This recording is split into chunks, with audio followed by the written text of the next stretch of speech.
Hey, David, this is Tyler with Fingerprint Marketing. I'm the SEO specialist over here. And so Pia asked me to put together this quick SEO analysis video for you guys. Looks like you're potentially interested in checking out SEO as a method of reaching more of your ideal clientele. So I think that's a really, really great idea. I mean, search engine optimization is a great way to reach people because you're able to meet them when they're in the purchase process. That's why they're on the search engine looking for, whatever it is they're looking for. They're getting ready to make a purchase. And that's when you're able to get your marketing message in front of them. So as you can imagine, the conversion rate is really, really high compared to traditional forms of advertising. These are also people who are your ideal client. And if you're not in Google, if they're not able to find you in Google, they're going to likely go with your competition who is on the first page. So, with SEO, we're just able to gather a larger percentage of people who are searching for your products and services. And we can do that through search engine optimization.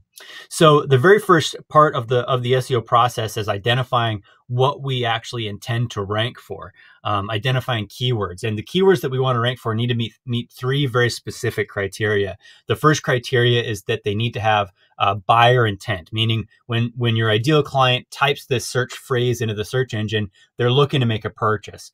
And that's really, really important. And then the second criteria is the search term needs to have search volume, meaning that people are already looking for this on a regular basis. And we're just working on motivating Google to position your pages in front of those people who are already making these searches. And then the third criteria is the search terms need to be very closely related to the products and services that you sell, so that when somebody finds your web page through the search engine, they find what they're looking for, and therefore they're much more likely to convert into a paying client. So buyer intent, search volume, and closely related to your services. Those are the three criteria that we are going to be looking at. And you gave us some examples of some keywords that you'd like to rank for.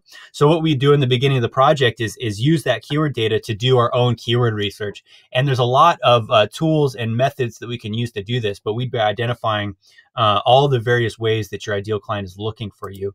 To give you an example here, we can look at keywords that you're already ranking for. So if we scroll down here in one of the tools that we use, we can see some keywords. Your top keywords are actually, a lot of them are on the second page. So for example, Tempress Technologies and Tempress, you guys are ranking on the first page for that, which is great, but that's your branded search term. So we want to rank for keywords that are more related to your products, kind of more generic keywords like stimulation tools and hydrostim. I think these might ring a bell, and you might say that, these are really probably great keywords to rank for. And you guys are already ranking well, but not on the first page. So you rank 11 for stimulation tools, rank 15 for hydrostim, rank 17 for oil states energy services. I don't know if that has much to do with your services, but if it did, that would definitely be a product or a keyword that we'd want to go after.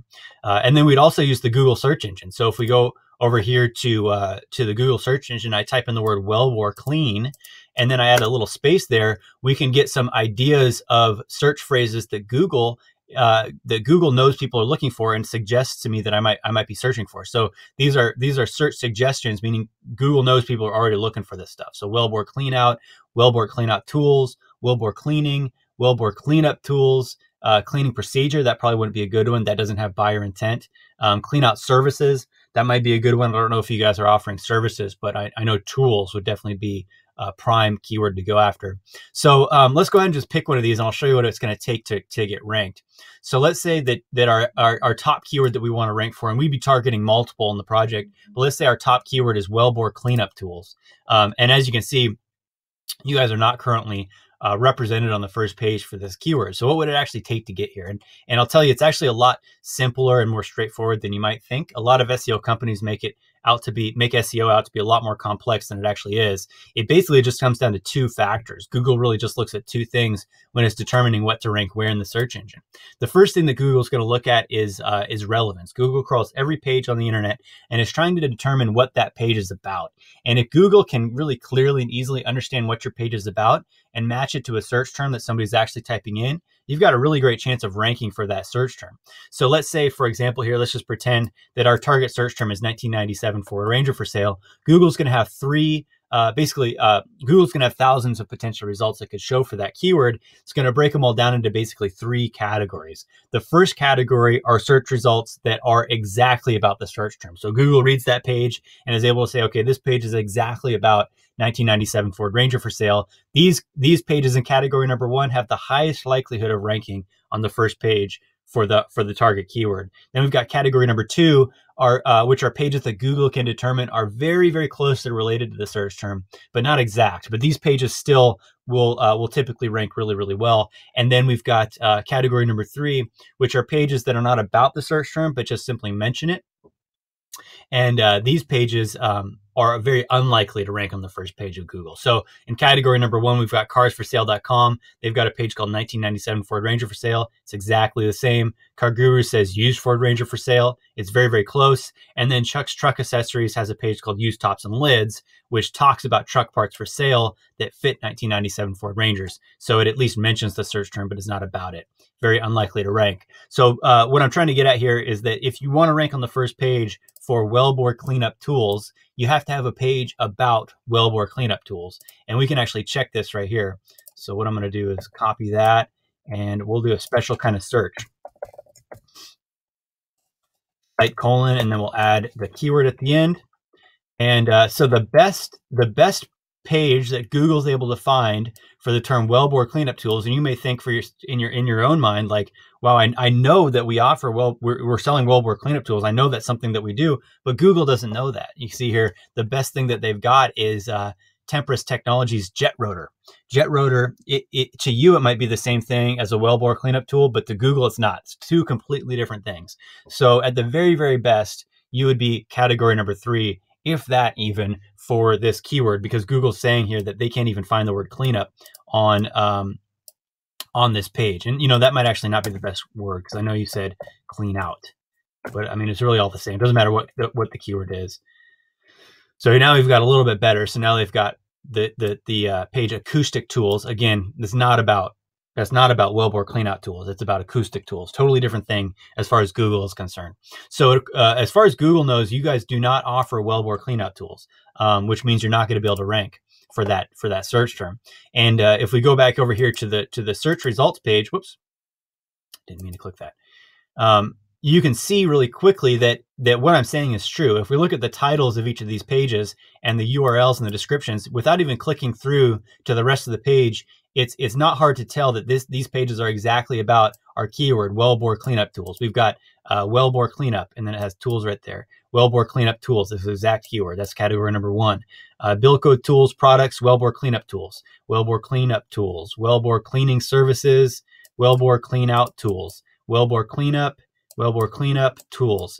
So basically every single page on this first page results page is exactly about wellbore cleanup tools, whereas you guys do not have a page about that, so you couldn't rank for it. So that's something that we would want to fix. Now, the second factor that we need to consider is credibility or authority.